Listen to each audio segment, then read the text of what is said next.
thank you for inviting me to the 132nd big meeting here in Durham. We owe a massive debt of gratitude to Davey and all the team at the Durham Miners Association for keeping the big meeting going, for keeping the principle of the festival of the whole community going. The great traditions of the mining union and the mining industry brought together with all the other struggles and joys that we have together. When we do things together, when we're united together, we are very strong together, and we change things because of that. Last year, I came to speak on a very brief visit because we were running all over the country as part of the leadership campaign for the Labour Party. And I want to say thank you very much for the great reception we had last year. And I want to say thank you because we won the leadership of the Labour Party.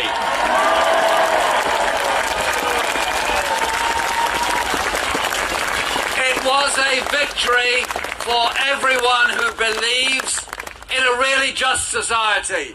Those that believe that socialist ideas and socialism is the way forward. It was people believing things together. And I tell you this, I consider it the duty, whoever holds the office of leader of the Labour Party, to be at the Durham Miners Gala.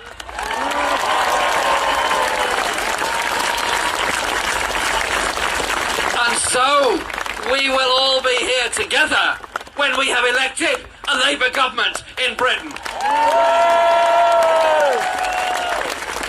Today is about solidarity. Solidarity of the mining industry. The banners and the bands that marched through the city this morning all show the struggles that so many have been through.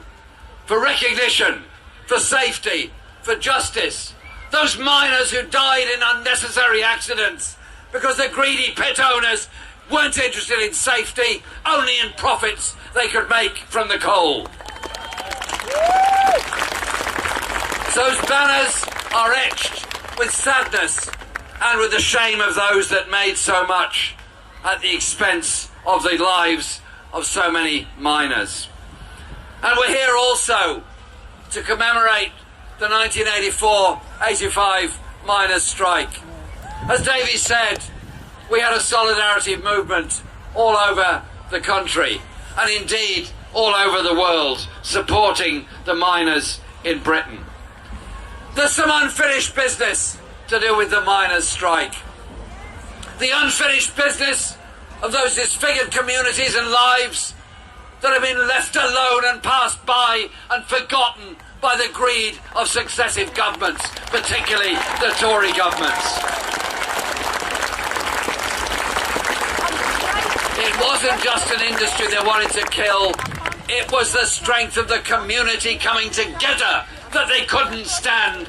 That's what Thatcher, that's what the Tories really hated. And I say this, we forced them back on the question of Hillsborough, and I pay a huge tribute to all of the Hillsborough families who campaigned to get the truth and the justice. Working class communities coming together to get the truth of what happened.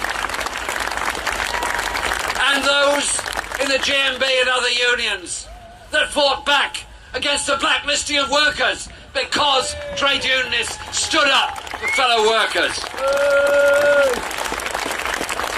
And let us not forget the other big piece of unfinished business, the Orgreave inquiry that must and will take place.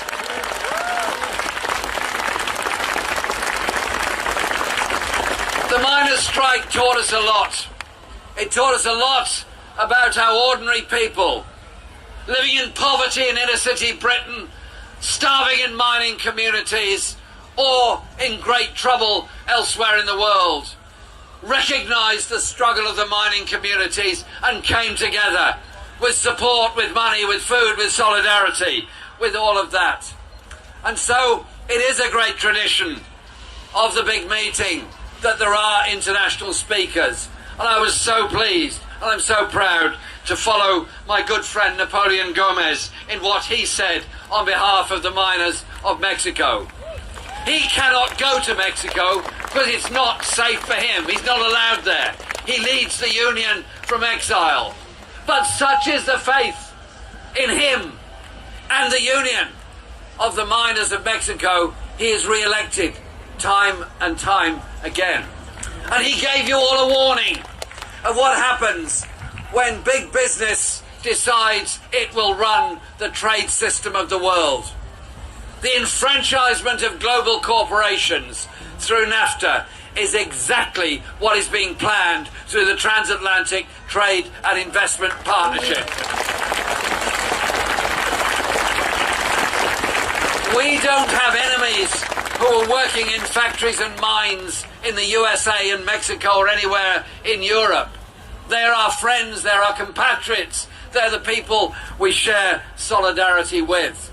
We don't need a trade treaty that empowers global corporations at the expense of democratic governments and democratic society. Think very carefully about that and listen very carefully. Because this is about solidarity. The Tory government's tried to destroy it, and we have a choice. Do we go together in solidarity going forward to improve the lives of everyone, or do we allow brutality to divide us? Brutality that divides us and scapegoats minorities in order to turn us in on ourselves rather than united against the forces that are trying to divide us.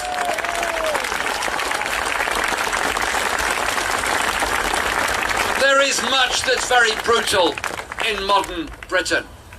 The way in which, by underfunding care for the elderly, many who need good quality, decent support and care don't get it because it's not there for them. Why so many people who experience disabilities were not only threatened with removal of their personal independence payments, but also often live in deep and serious poverty, unable to make the most of their lives. I tell you this, a civilized society is one that looks after and incorporates all people.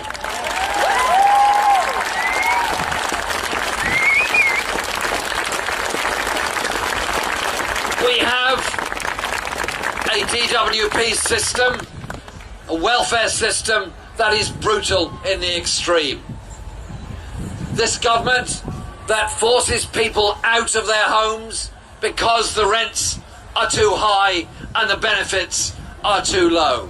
A government that simply doesn't care of the social cleansing it's doing in so many parts of inner city Britain, and it's coming elsewhere.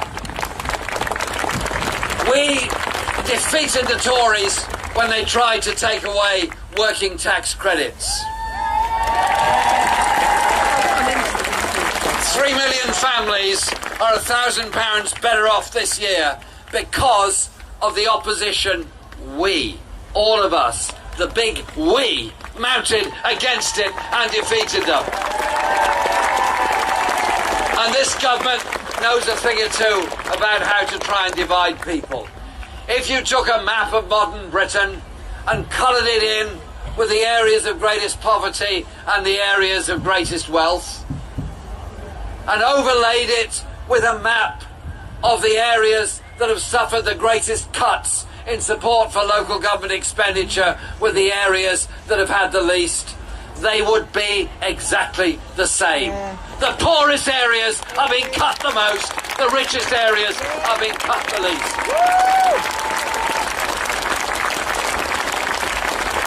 So we fight back against this as a team working together.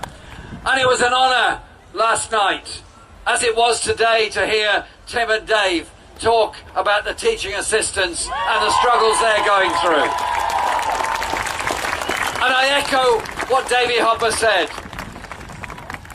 Get this thing sorted, please. Because a school is a bit like a microcosm of society. A school needs cleaners. A school needs caretakers. A school needs admin.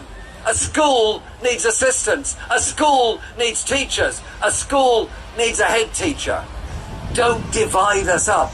Bring us together to deliver the best of education for all of our children.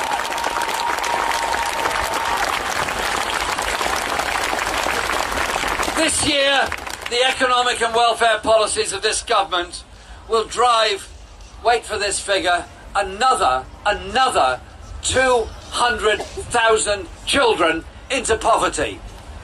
The same government has presided over the increase in homelessness every single year. People tell me that Labour will be very appealing when it stops talking about these kind of things and starts talking about something else. I just say this on a moral point. If you're well housed and you've got a reasonable job and you're kind of doing okay, is anyone actually comfortable stepping over a homeless person sleeping in the street on the doorstep outside your home? Are you comfortable seeing people who should be given care and support through a mental health service that often lets them down, begging on our streets when they should be supported? Are we comfortable when we know there is sufficient to go round, but there isn't sufficient to assuage the greed of the very rich? Are they comfortable with that in our society?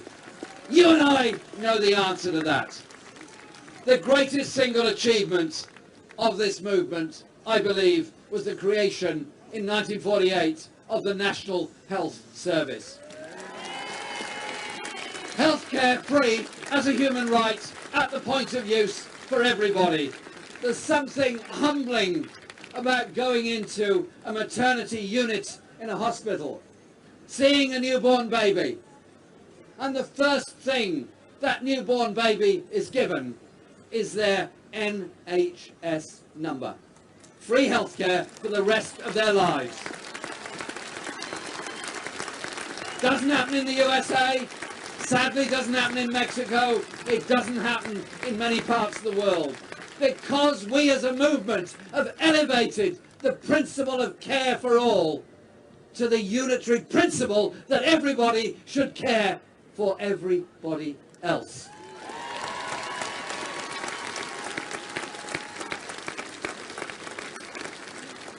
Solidarity in action. It's on every banner, every poster, and the heart of every member of every union that is here today. We built the National Health Service. We brought in comprehensive education on the basis that we don't want our children divided up like sheep and goats at 11. We want our children growing up, educated together, understanding each other, understanding different contributions we can all make to a community. And it was a Labour government led by Harold Wilson and the legislation brought in by Jenny Lee that established the Arts Council and the Open University, because that government believed, I believe, we believe, that education for all is a right, not a privilege. So we stand for that society that will do things in a very different way. Too many people and too many communities are being left behind in modern Tory Britain. Too many areas where skilled jobs existed, industries have died, and good jobs have not been replaced. There's a lot of debate about what's happening in the Labour Party at the present time, and I'm inundated with questions all the time, and I have patience that is infinite to answer questions and questions. But one I got today really did puzzle me. They said, how are you coping with the pressure that's on you? I simply said this: there is no pressure on me. None whatsoever. Real pressure is when you don't have enough money to feed your kids, when you don't have a roof over your head, when you're wondering if you're going to be cared for, when you're wondering how you can survive, you're wondering how you're going to cope with the debts you've incurred, you're wondering if your lovely employer is going to give you a call to give you a couple of hours work, or not bother, or change their mind when you're on the bus on the way to do their job. That is the real pressure in our society.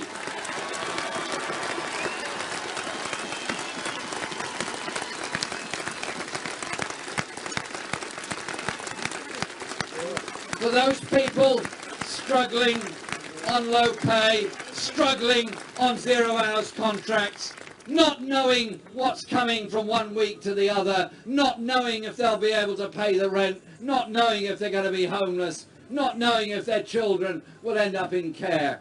That's the kind of brutal pressure that's put on people every day of the week in this country. And when Dennis talked about Shirebrook, Dennis knows a thing or two about it. Dennis pointed out that when that was a pit, the miners worked down that pit together. Those on the surface worked on the surface together. They didn't spend their time arguing about who had which nationality, etc., etc. They spent their time producing coal, and they spent their time in solidarity with each other, because there is no greater need for immediate solidarity when you're in the danger of being down a pit. And now the Thatcher government destroyed the coal industry, and what's it been replaced by there? Mike Ashley, Sports Direct, people not even getting the minimum wage, hundreds on 0 hours contracts, and grotesque levels of danger and exploitation in a place that ought to be decent, harmonised, well-paid, unionised jobs.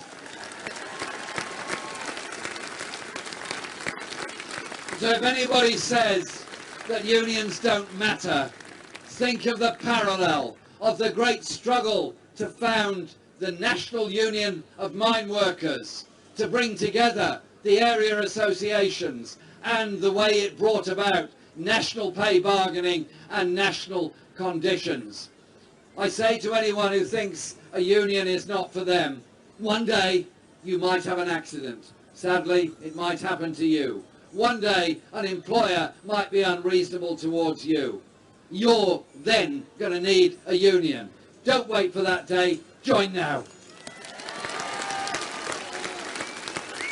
Dennis pointed out that after the Second World War, this country was basically bankrupt. The national treasure had been rinsed out to pay for the war. But the post-war Labour government had a different way of doing things.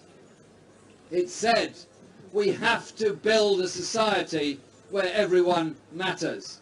Therefore, an economic policy of full employment, of public ownership, of major industries, an economic policy that enabled a national health service to come around and be here for all time, council housing to be built to give people secure homes, to eliminate the worst aspects of poverty within our society. Somewhere over the past 20 years, 30 years maybe, we've kind of lost our way a bit. Neocon agenda has come along, which says that all that matters is creating further levels of inequality in order that the very rich up here might be a bit of a trickle down, and the very poor down here might get a job doing something to help them out. We're told that austerity is necessary, and we've all got to be punished because of the excesses of the bankers in 2008, 2009. Well, I want to say thank you to John McDonnell and his team for saying what it's true. Austerity is a political choice, not an economic necessity. And that we don't have to accept the rolling back of the state. We don't have to accept the rolling back of everything that we believe in. And we need a government that recognises the inequalities that exist within our society. Not just the big economic inequalities I've talked about, but the regional ones as well. Why is it in Boston, Lincolnshire, the average hourly income is £4 less than the national average? Why is it that there's 44 times more public investment going into infrastructure in the southeast than there is in the northeast? Why is it we have these degrees of inequality? Surely we need a government that will bring the country together, that will invest in all the regions of the country, that will invest in the infrastructure and the industries that we need, and recognise the skills and the talents that are there for all people. So we bring people together by investing in them. We build solidarity amongst all of us. There's been some horrible, horrible incidents over the past couple of weeks in this country. Hate crime, racist attacks, attacks on synagogues, mosques, and many, many other places. An attack on a synagogue, an attack on a mosque, an attack on a church, an attack on a school, an attack on a minority is, in reality, an attack on every one of us and the kind of society in which we wish to live.